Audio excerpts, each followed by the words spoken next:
ራዘል ጥያቄ በሐሳብ ደረጃ ብዙ ልዩነት የለኝም።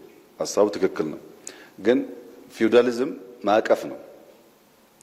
ፊውዳሊዝም ኢትዮጵያ ውስጥ አልፈረሰም ብዬ አላስብም። ምናልባት ሃይራርኪካል ቲንኪንግ ግን አልፈረሰም። ያለም እንዳልፈረሰ እኔ ይገባኛል። አይሆፕ አንተም ይገባሃል። ያን ለመጠየቅ ግን የምሁር ጀግንነት ይፈልጋል። ሃይራርኪካል ቲንኪንግ በጣም ሰፊ ስለሆነ ፊውዳሊዝም ሲባል ሃይራርኪ ብቻ አይደለም። መሬት ኦውን አድርጎ ሌሎችን አስገብሮ የሚኖር በሕግ የተፈቀደለት ኃይልን ስለሚጨምር በከፊል ያ ስርዓት አለ ብዬ አላምንም። ካንተ ጋር መጋራው ያ ስርዓት የለም፣ የሚተካው ግን አልተፈጠረም፣ ቫኪዩም ነው የሚለውን እስማማለሁ። ዩኒቨርሲቲ ምሁራን ከግቢያቸው ባሻገር ሄደው በመስራት ኢንፍሉዌንስ ማድረግ ይችላሉ ላልከው በገለጻዬ እንዳቀረብኩት ከመንግስት ብዙ የሚጠብቅ የዩኒቨርሲቲ ምሁር መኖር ያለበት አይመስለኝም በእኔ ግምት። ምክንያቱም አንዳንዶች አሉ ከዚሁ ተቋም ወጥተው በጣም ኢምፓክትፉል ስራ ሰርተው ፈልገን የምናገኛቸው ሰዎች አሉ በስራቸው ምክንያት። ጅማ ዩኒቨርሲቲ ያለ መምህር ጅማ ውስጥ ቡና በሄክታር 12 ኩንታል ለምን ሆነ ብሎ አርሶ አደሮች ጋር መዋል ጀምሮ 30 ኩንታል ቢያደርገው መንግስት ፈልጎ ያገኘዋል። ፈልጎ ግን ጭቃ መንካት ይፈልጋል። እዚህ ፊቼ ያለ ዩኒቨርሲቲ በሄክታር 67 ኩንታል ስንዴ ከምናመርትበት 100 ቢያስገባው እኛ ብቻ ሳይሆን አፍሪካ በሙሉ ኢትዮጵያ እኮ 100 እያመረተች ብሎ ይናገራል።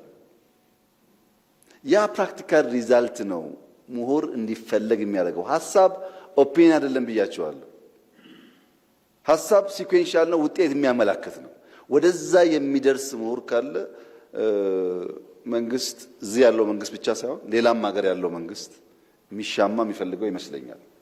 ይሄ ሲባል አስቻይ ፖሊሲ፣ አስቻይ አውድ መፍጠር፣ በንጽጽር ሪሶርስ አቬል ማድረግ የመንግስት ስራ አይደለም ማለት አይደለም። መንግስት ሚና አለው። ከዚያ የወጣ ነገር ማድረግ ግን ይቻላል። በዚህ ወደ አራተኛው ጥያቄ ለመሻገር መንግስት ምን ያስባል? ለምሳሌ እኔ ሳይንስ እና ቴክኖሎጂ ሚኒስትር እያለሁ በትረ ሳይንስ የሚል ኢኒሼቲቭ ነበረኝ። ታውቃላችሁ አታውቁም አላውቅም። በጣም ብዙ ሰዎች ወደ ህንድ ሀገር ወደ ሀገር ስኮላርሺፕ እንልክ ነበር። እኔ መንግስት 1 ብር አላገዘኝም። 1 ብር ሀሳቡን አልተቀበለው እንኳን ሊያግዘኝ። በዛ ጊዜ የነበረው መንግስት በትረ ሳይንስ የሚል ሀሳብ ጀምረን ሰነድ አዘጋጅተን ብዙ ሀገራት አፕሮች አድርገን እድል ስናገኝ ነው ተማሪዎች በላክ የጀመር። እነዛ ሰዎች መጥተው ምን አደረጉም ለሚለው እኔ በዓለም ዙሪያ በተለያየ አጋጣሚ ወደ ውጭ ሀገር ሄደው እንዲማሩ ያደረኳቸው ሰዎች አያቸዋለሁ። በየቦታው ችግር ሲፈቱ አያቸዋለሁ። ያገኙኛል፣ አገኛቸዋለሁ። ያ ኢኒሼቲቭ ቢግ ነው በአይዲያው፣ ግን ሪሶርስ አልነበረው። ኦር የዛሬ 2-3 ዓመት ገደማ በኢትዮጵያ ደረጃ ግራጁዌት ያደረጉ ተማሪዎች እና የተሻለ ሪዛልት ያላቸውን አቡዳቢ ስኮላርሺፕ እንዲያገኙ አድርገን ነበር። አይዲያ ነው፣ ገንዘብ አይደለም። ልጆቹ የሚማሩበት ትምህርት ቤት በኋላም የማየት ዕድል አጋጥሞኛል። አይሆፕ ከነሱ 5-10% ፍሬያማ ተስፈኞች ውስጥ የሚቀላቀል እንደሚሆን ተስፋ አደርጋለሁ። አይዲያ ካለ ገበያው 100%ም ባይሆን በተወሰነ ደረጃ ፌች የምናደርጋቸው ሪሶርሶች እንዳሉ ማሰብ ጥሩ ነው። አይዲያው ግን ኦፒኒየን መሆን የለበትም። የሚተገበር፣ የሚታይ፣ የሚጨበጥ መሆን አለበት። ለምሳሌ አሁን ስታርታፕ ጀምረናል። አርቲፊሻል ኢንተለጀንስ 200 ገደማ ወጣቶች ምርጥ ኦፊስ አደርጅቶ ተቀብሎ አስተምሮ የነገው የኢትዮጵያ ዩኒኮርን እንዲሆኑ እየሰራ ነው ያለው። ይሄ የምሁራን ሚና ለሀገር ብልጽግና ፋይዳ የለውም ብሎ ከሚያስብ መንግስት አይጠበቅም። በነፃ መንግስት ሐሳብህን ይዘህናና ላፕቶፕ አቅርቤ 3-4 ወር ተለማመድ የሚል መንግስት እንኳን ከመንግስት ውጭ ላለው መንግስቱ ውስጥ ያለም ሰው እኮ ቢሮ ተቀምጦ ቢያነብ ምን እያደረክ ነው የሚባለው? ስራ የለህም ነው የሚባለው። ማንበብ ስራ አይደለም እኮ። እነዚህ ልምምዶች ምሁራን በሀገር ብልጽግና ያላቸው ሚና ለማስፋት ያግዛሉ። በዛ ወደ ሶስተኛው ጥያቄ ለማለፍ ለመወያየት፣ ለመቀራረብ፣ የምሁራን ሚና ለማጉላት ምሁራን መጀመሪያ ጭንቅላታችን ውስጥ ያስቀመጥነውን እውቀት ያልነውን መረጃ ያልነውን ጉዳይ መጠየቅ እና ዲኮንስትራክት ማድረግ መጀመር አለብን። ያን ያከማቸው ነገር እንዳለ እንዲቀጥል የምናስብ ከሆነ እንቸገራለን። ለምሳሌ ፕራይም ሚኒስተር ኦፊስ በየወሩ እንደዚህ አይነት መድረክ ፈጥሮ ያወያይ ነበር። በጣም ብዙ ሰዎች ይሳተፋሉ። ውይይት ያስፈልጋል። በነዛ ውይይት የምናገኛቸው ሀሳቦች ነው አደራጅተን ወደ ፖሊሲ እናሳድገው። ካልተወያየን የሚጻፍ ነገር ከሌለ የሚጻፍ ማለት ለፌስቡክ ዜና ሳይሆን እውቀት ያለበት ነገር ከሌለ በስተቀረ የእውቀት ግብአት ስለማይኖር እንቸገራለን እና በየዩኒቨርሲቲ ውይይት ካለ እኛ አለን ማለት ነው።